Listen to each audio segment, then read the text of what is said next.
Estamos de volta, é hora do Jair Mané, ao vivo. Fala, Mancha. Legal demais, muito boa tarde, Polito. Um abração para quem escolheu, começar a semana com balanço geral.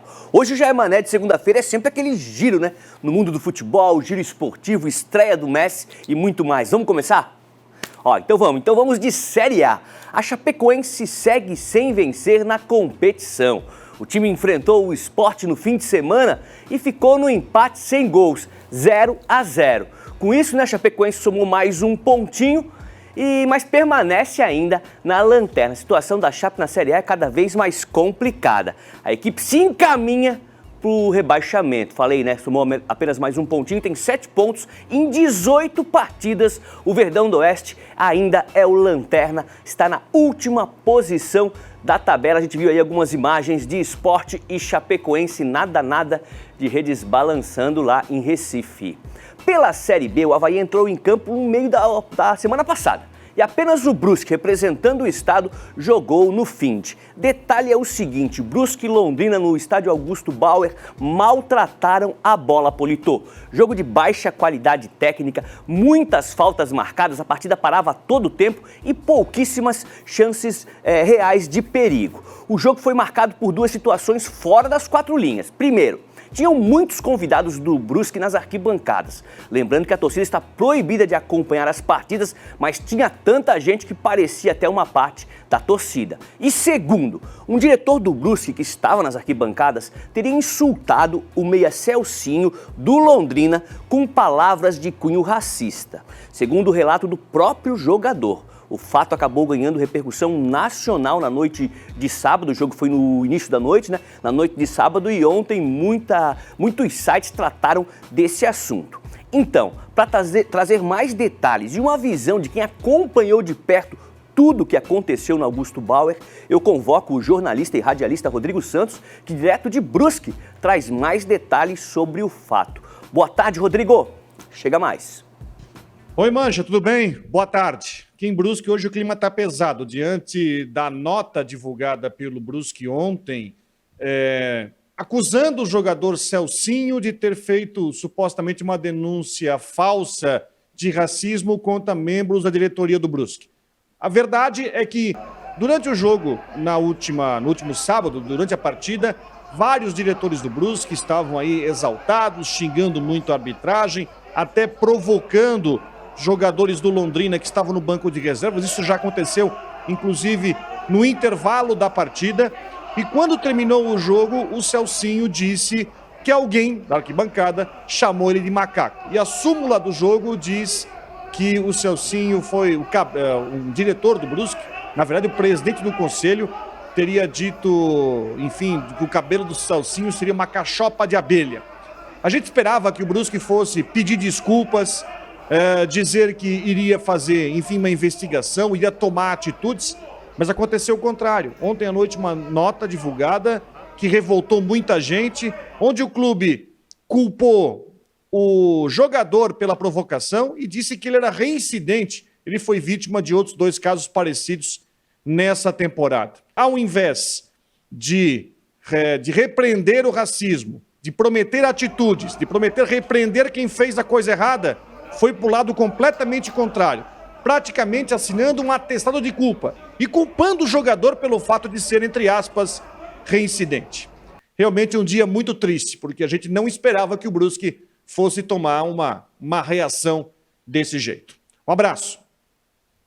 Valeu, Rodrigo. Polito, tomara que essa história seja resolvida, Não tem mais espaço, nunca teve, Nesse momento não tem mais espaço para esse tipo de situação na sociedade que a gente vive hoje em dia, Vamos a aguardar. sociedade precisa amadurecer muito ainda, E é por isso que o futebol precisa ir na mesma toada, amadurecer mais, para que as famílias voltem para os estádios e para que essas bobagens, inclusive crimes cometidos muitas vezes, quando assim provados, sejam evitados nas 4 linhas dos campos de futebol. Uma tristeza. Tomara que tudo seja revertido e que o melhor aconteça. Falou pouco, mas disse tudo. Hora de conferir nossos representantes na Série C. O Tigre perdeu e desceu na tabela. Já o Figueirense ficou no empate jogando em Florianópolis. Vamos ver.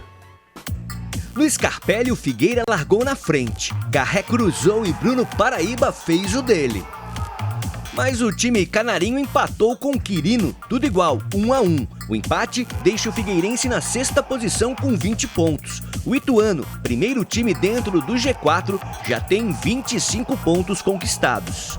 Em Novo Horizonte, o Tigre perdeu para o Novo Horizontino, 1-0, gol de Michel Douglas. O resultado coloca o Criciúma na terceira posição do Grupo B, com 26 pontos, um ponto a menos que o Ipiranga, líder da competição. Na Série D, a quarta divisão nacional, 2 catarinenses dos 3 que disputam a competição estão dentro do G4. O Joinville até já garantido na próxima fase. Vamos aos gols. Em São Leopoldo, Aimoré e Joinville ficaram no 0-0. O empate sem gols mantém o JEC já classificado para a próxima fase na segunda posição do Grupo 8. Em Jaraguá do Sul, com um gol de Pablo, o Juventus venceu o Esportivo por 1-0 e entrou no G4. O moleque travesso é o quarto colocado e tem 17 pontos. No Estádio Olímpico Regional, o líder FC Cascavel venceu o Marcílio Dias, 2-0 no placar, com 2 gols de Afonso. O Marinheiro, com a derrota, terminou a rodada na 6ª posição, fora da zona de classificação. Agora a gente pega o avião e vai falar de futebol internacional. Fim de semana marcou a estreia do argentino Messi no PSG. Foi na vitória do Paris Saint-Germain por 2-0 diante do Reims pelo campeonato francês. Messi entrou no segundo tempo no lugar de Neymar e atuou por 31 minutos. Os gols da vitória foram marcados por Mbappé, que pode até estar se despedindo da França com destino à Espanha para defender o Real Madrid. Muita gente disse que esse foi o jogo de despedida do Mbappé. Não foi dessa vez que o torcedor do PSG viu em campo o trio MNM, Messi, Neymar e Mbappé em campo. E a pergunta que fica é a seguinte, Polito: será que vai ver? Ou será que o Mbappé vai pegar aí o destino Espanha jogar no Real Madrid? Não sei não arrisco Vamos nem dizer. esperar. Vamos esperar. Polito, deixa eu te perguntar uma coisa. Você está conseguindo acompanhar as Paralimpíadas de Tóquio? Para ser bem sincero, na TV não, mas acompanho as notícias do Jornal ND. Os jogos realmente estão demais. A cada partida, a cada disputa, uma aula de superação e muita informação, né, sobre as modalidades. Santa Catarina está participando com 11 atletas no time Brasil. Hoje pela manhã, a catarinense Bruna Alexandre foi medalha de prata no tênis de mesa classe 10 individual feminino. A Bruna é de Criciúma e perdeu na final para a australiana Ke Young. A gente está vendo algumas cenas aí dos últimos dias da Paralimpíadas e eu estava conversando contigo, né, no intervalo. Acaba sendo até uma oportunidade de você debater com as crianças, conversar com os filhos, com o sobrinho, enfim, com o afilhado, sobre inclusão, né? Assisto com a Teodora os jogos e ela me pergunta muito: papai, por que o nadador não tem um braço? Por que o menino ali do tênis de mesa não consegue segurar a raquete direitinho, né? É até uma oportunidade para a gente conversar com as crianças e mostrar aí o esporte paralímpico para a criançada. Exemplos legal demais. Extraordinários, né? De resiliência, de superação, de coragem, de força de vontade. De fato, de fato. A gente aprende muito. Polito, amanhã eu tô de volta, hein? Tamo junto. Um abraço.